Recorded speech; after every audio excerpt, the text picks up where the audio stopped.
Narcissists can push us to the brink of insanity in a lot of different ways. And one way they can do this is to cause us to have obsessive, intrusive, endless, relentless, imaginary conversations in our heads.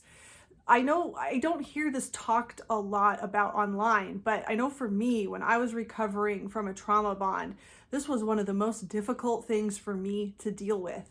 This was something I could not make myself stop doing. These conversations would just play over and over and over again in my head as I tried to come up with the right words to get whatever it was I was trying to get out of this situation. So in today's video, I want to break down different types of imaginary conversations that we can get stuck in, and hopefully some different ways that you can look at these conversations that might not make them stop right away, but hopefully can help you deal with them as they're happening a little bit better.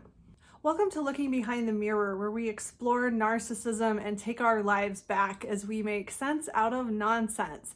As a quick disclaimer, everything I say is based on my opinions and my personal experiences. I'm not a professional, and if you're really struggling, I encourage you to seek professional help. I am providing links below for you. Now, in my opinion, from my experience and how I experienced it, I have to think that the types of imaginary conversations that I'm talking about can only be the result of trauma. Only trauma could really cause such obsessive, intrusive, disturbing conversations to go nonstop in your head, really against your will. And I think this is fed by gaslighting and feelings of invalidation and heartbreak and helplessness. It's like a wheel in your head that has been spinning at 1,000 miles an hour, and it's just flown off its axle, completely out of control. I'm going to go over several different types of these imaginary conversations that I suffered with and give you some new perspectives if this is something you're struggling with that I've learned over time. Ways that you can look at these in a different way and maybe understand why this is happening to you, hopefully help you deal with it a little bit better. The first intrusive imaginary conversation you might have is about trying to get your point across, trying to say things in a way that you'll be understood. Now, we've all been in a situation where we think later, oh, I should have said that. Like, if I had just said it that way, he would have understood, and we even see this in movies, like as a joke, somebody playing a conversation back in their head and fantasizing about what they could have said that would have been so much better, So this is a perfectly normal thing for human beings to do. But when we're recovering from an abusive relationship with a narcissistic person, this is taken to a whole new level where this can become obsessive and it disrupts our lives. And we can't even sleep. We can't even do basic tasks without these imaginary conversations running in the back of our head, with us trying to come up with what we should have said or what we could say next time to make this person understand. And some things that you might get stuck doing is looking up statistics and facts and Googling things and coming up with charts and maybe looking up old pictures, old videos, old text messages to try to prove your point, to try to get through to this person about what actually happened or what is or is not actually happening, or why their feelings about you are off base, that they are wrong to accuse you of X, Y, or Z. I just told this story in my last video about a relationship I was in with somebody that told me that I needed to lose weight. And he told me this in a very mean way. And I did not need to lose weight. I was about 10 pounds lighter than I am now. And I know the BMI system's not, it's got all its problems, right? But technically, if you looked at my BMI, I was in a healthy weight range. And I actually spent an enormous amount of time looking up articles about what a healthy weight is, what the average weight of women are around the world, what BMI means, because of course he would just say, well, BMI doesn't mean anything. And I just spent so much time trying to prepare my argument to convince him that I really didn't need to lose weight and that he was not being fair and that he was wrong to demand this of me and to be so mean about it. Other examples of these types of imaginary conversations in your head might be maybe you're being told that you are overreacting, like somebody said something mean about you, but now they're telling you that's not what they said. And so now you're trying to gather evidence. Maybe you're trying to recruit somebody that was present for the conversation. You're trying to build a case, trying to build evidence that your feelings are valid and that the way you remember things is correct. Anytime you get stuck in these obsessive imaginary conversations in your head where you're trying to figure out a way to get through to someone, what you're really doing is trying to control the behavior of somebody that doesn't care about how you feel, of somebody that's probably a pretty crappy person. This is probably somebody who's being very unfair with you, somebody that's maybe jumping to conclusions in ways that hurt you, somebody that's not listening to you, not taking your feelings into consideration, not taking your arguments into consideration.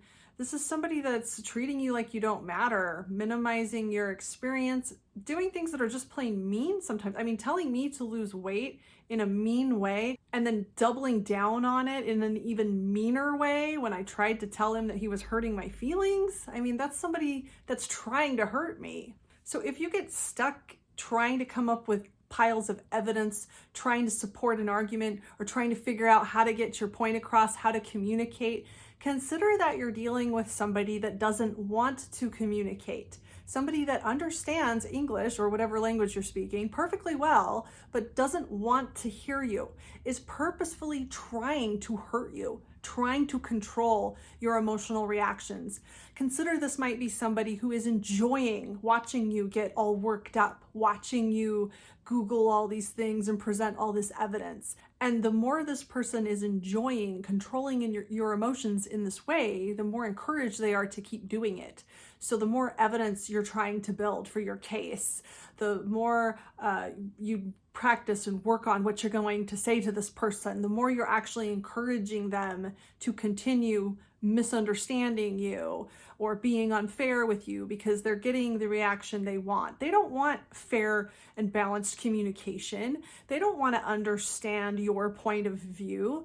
They want to push your buttons. They want to upset you. They want to control your emotions. And when you're spending all day long rehearsing conversations in your head, trying to figure out how to communicate with them, you're not the one with the problem. You aren't saying things the wrong way. It's not because you haven't figured out how to say it. It's not because you haven't collected enough evidence. It's because you're dealing with somebody who's getting a real kick out of misunderstanding you, invalidating you, and being unfair with you. When it takes this much work to communicate with somebody, it will never, ever, ever work. There's no reason in a million years that you should ever have to sit and compile evidence and practice conversations in order to get a simple point across, like, hey, that hurt my feelings, or no, that's not what happened. If you have to go to all this effort to try to get a simple point like that across, it is never going to work because this person is choosing not to listen to you. And I want to differentiate a little bit between practicing conversations that haven't happened yet and replaying conversations that have happened. Like I was saying earlier about that little joke that we see in the movies sometimes about fantasizing about what you could have said. Sometimes we can get really stuck on replaying a conversation over and over in our head and thinking about what we should have said. And we can actually do this in an attempt to soothe ourselves if this particular conversation was especially painful for us, if we were invalidated and insulted and hurt, and then left to feel like nothing we said made any difference in this conversation, like this person wasn't listening to us or was misunderstanding us, if we're giving them too much benefit of doubt. We might be replaying these conversations in our heads just to try to make ourselves feel better, to kind of pretend and fantasize that we weren't invalidated and we weren't treated like nothing and we weren't left to feel like we didn't matter and that nothing we said would ever make any difference. And that can be another reason that we're replaying these conversations over and over again in our heads. I think a more constructive reason that we might do this is to untangle the confusion because narcissists can sometimes just throw a whole bunch of things at us. Like, what about when you did this? And what about that? And I remember this, and then you said this, and this means that, and the other. And they throw so many things at you to prove their point that you don't even have time to stop and think about what they're saying to you. So later, you can replay the conversation in your head and try to untangle the web of confusion of, wait, when they said that, wait, that's not what happened. And then when they said this, wait, they just totally contradicted themselves. So we can be playing these conversations back in our heads just to try to make sense out of them and to help us feel a little less crazy. Because when narcissists do this, when they do this diarrhea of the mouth in an attempt to invalidate us, it can be very overwhelming and very confusing, and it can take a lot of work to try to run this back through our head to try to make sense out of it and to try to put our feet back on the ground. Because when they do this, this can be an effective way for them to make us feel like we're misunderstanding things, we're wrong, we're crazy, because all these reasons they throw at us too fast for us to even process what they're saying. And we might be doing this to try to understand where in the conversation it is we got lost. And this can be a reason that a lot of us will start recording our conversations, because it's just so overwhelming and so difficult to even understand what's going on in the middle of them. And it actually can be really helpful to dissect them later and to, like I said, put our feet back on the ground. But in these types of situations, if we are trying to come up with what we should have said, trying to come up with these counter arguments, we're still trying to do something that is really never going to happen. Trying to think of a way that we could have controlled the narrative and controlled the intentions of somebody who is trying to confuse and invalidate us, as if the way we handled it was the reason this conversation turned out the way it did. When the real reason these conversations go in circles and leave us feeling invalidated and helpless is because that's the intention of the person we're talking to. The only real solution when you are talking to somebody whose intention it is to hurt you and confuse you and control you is to not talk to them anymore. There's no right way to talk to somebody who only cares about controlling you and manipulating you, because there's nothing you can say to change their intentions. You're probably entering these conversations trying to communicate authentic feelings and concerns that you have. You are trying to communicate meaningful, real things, whereas they're playing dirty. They're willing to say anything. They don't necessarily believe anything they say. They don't care if what they're saying is true or has any validity or meaning to it. That's not the point of the conversation for them. They're not trying to communicate. They're trying to confuse and control you. And nothing you can say in any way that you could say it is going to change that. It's not your fault that the conversation isn't working out the way that would make you feel better. And therefore, there's really nothing that you could have said or any way you could have said it to make the conversation end in a way that you would have preferred. Another type of imaginary conversation that we can get stuck playing in our heads over and over are conversations where we're trying to figure out a way to get revenge. We're trying to find the right words that we can say that will hurt this person or really get your point across to them, to make them sorry, to make them see that what they've done is wrong, to make them see how terrible they are. And this is totally understandable. I don't think anybody would really ever recommend this from a healthy standpoint, because it really is impossible to get revenge on a narcissist in this way. But at the same time, I've been stuck in this place. I completely understand the intense desire to get some sort of revenge or something, some sort of justice for how much these people can hurt you and tear your life to pieces. But with narcissists, it's kind of like one of those finger traps where the harder you try to figure out how to get revenge, or the harder you try to figure out how to make them feel bad, the more it feeds their ego. So the further away you get from your goal, the more you care about getting revenge, the more you care about putting them in their place, the more important they feel, the more relevant it makes them feel, and the more they feel like they're able to control your emotions, because that really is what they're doing.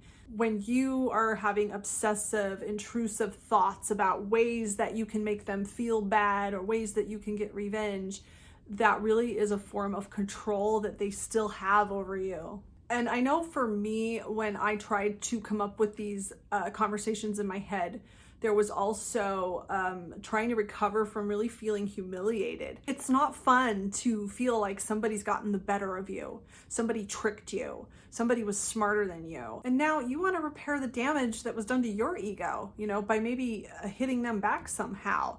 I mean, this is really humiliating and embarrassing to think that somebody could commit this kind of fraud against you and then not only leave you high and dry and abandon you, but blame you for what happened. It can really make you feel humiliated. And trying to recover from this specific problem is a really extensive topic that I probably don't really have time to get into in this video. But all I'm really going to say is that it doesn't matter what they think. And I know that's really easy for me to say, but that's all they do every day of their life is try to get over on people, try to feel smarter, try to feel like the most important, relevant person in the room. That's all they ever spend any of their energy trying to do, is trying to feel like they are better than everyone else. That's the only way that they can feel like they even deserve to live, is by stomping on other people. They aren't thinking about you. They aren't thinking, wow, she or he is really stupid. They're thinking, wow, I'm really smart, I'm really important, really powerful. It isn't about you. And honestly, if they didn't think that you were smart or clever or worth tricking, it wouldn't give them any kind of ego boost to have thought that they tricked you somehow, right? So try not to take this as such an insult. And I know that's really easy for me to say, but narcissists don't try to trick people or defraud people that they think are complete morons. They're only going to feel good about themselves if they feel like they got the better of somebody that was worth getting the better of. And they're only going to look at it from their own perspective of what it means about them. They aren't thinking about you or what kind of person you are or how this has affected you. This is not and has never been about you as far as the narcissist perspective goes. And there is nothing anyone in the world can do to make a narcissist sorry for hurting somebody else. This is impossible. And I also want to say that the narcissist wouldn't go around doing this to people if they really felt good about themselves. Narcissists are extremely insecure, they have extremely fragile egos, and they do these kinds of things to people to try to prove to themselves that they're not as stupid and awful as they actually think they are. So if you feel like the narcissist has made a fool out of you, believe me when I say that deep down, the narcissist is the one who really feels like they're the fool, like they are the biggest idiot that's ever lived in the world. And this is the only reason that they spend every minute of every day trying to trick people or pretend to be something that they're not, or pull one over on someone else so that they can bear to live within their own existence, so that they can try to prove to themselves that they're really not as stupid as they really think they are. Another type of conversation you can get stuck in your head, and for me this was a really big one that really affected me for a long time, is trying to come up with the right words to get the narcissist to see that they're a narcissist, or to see that something's not right with them, to see that they're the one that caused all these problems, to try to get them to want to get help, to get better. And this obsessive line of imaginary conversation was meant to try to solve this problem so that I wouldn't have to go through the pain of breaking a trauma bond.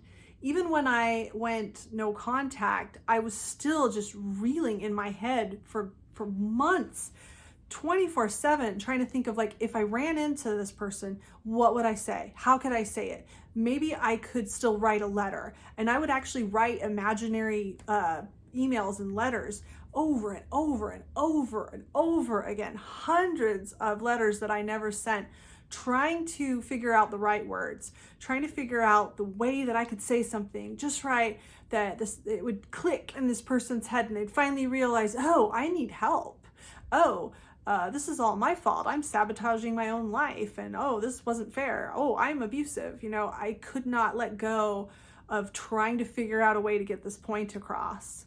And what I'm going to say about this is that even best case scenario, even if I had come up with the right words, the right way to say, hey, you're really messed up and you need help and you need to stop being such a jerk. Even if this had gotten across, all the pain, the obsessive thoughts, all the energy this took from me, even if it had ended in a best case scenario, it would not have been worth it.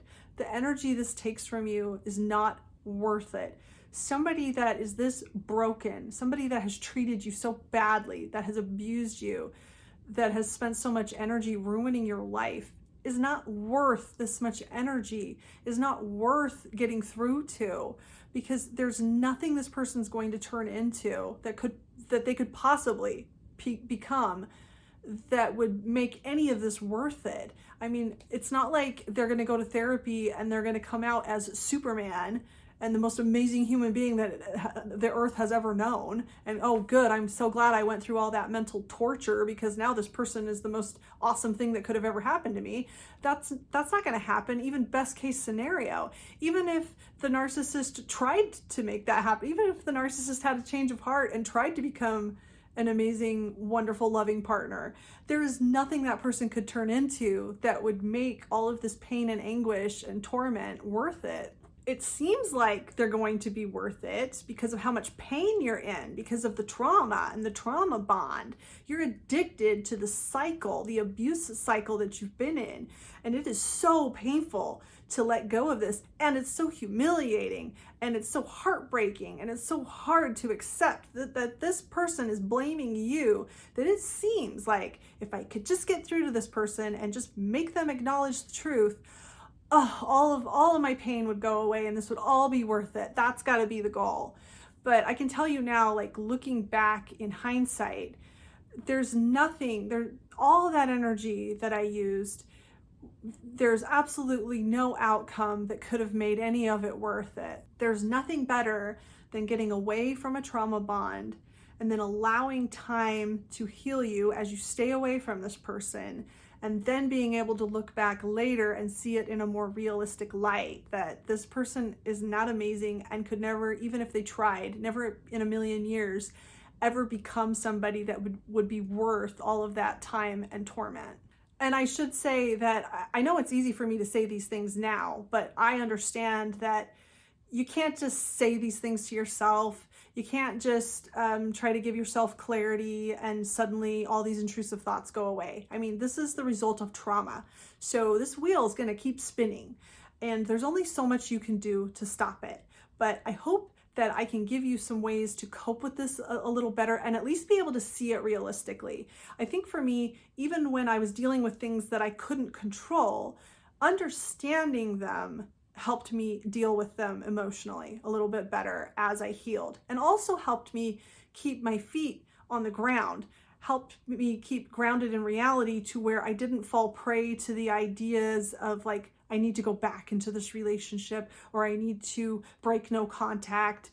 I knew intellectually what I needed to do. I knew logically that I needed to stay away from this person and minimize or break contact completely.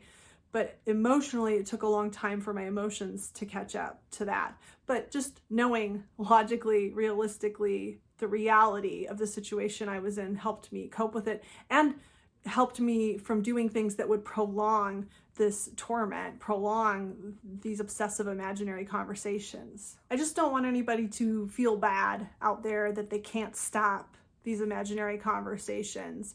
I couldn't stop them. So be patient with yourself. Be kind with yourself. You're dealing with something very, very, very difficult, something really traumatizing, something that nobody should have to go through. It's going to take time and effort and a repeated commitment to yourself and your safety and your worth, but it is going to heal. These horrible intrusive thoughts are going to stop if you stay committed to reality and stay committed to yourself. Accepting that this person that you're trying to get through to or trying to communicate with is never going to listen to you because they don't want to. Listening to you, understanding you, validating you goes completely counter to their objectives. That is not what they want. They want to control you.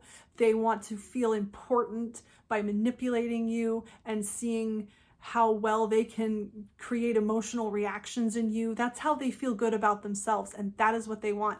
And once you accept that you cannot change this, you cannot make them care, you cannot make them listen, you cannot make them sorry. When you accept that truly, I think that's when these conversations start to slow and stop in your head, because your brain is able to accept, oh, I'm trying to solve a problem that there really is no solution to. I cannot solve it in this way because I cannot make this person care. I cannot control the intentions of this horrible person I've dealt with.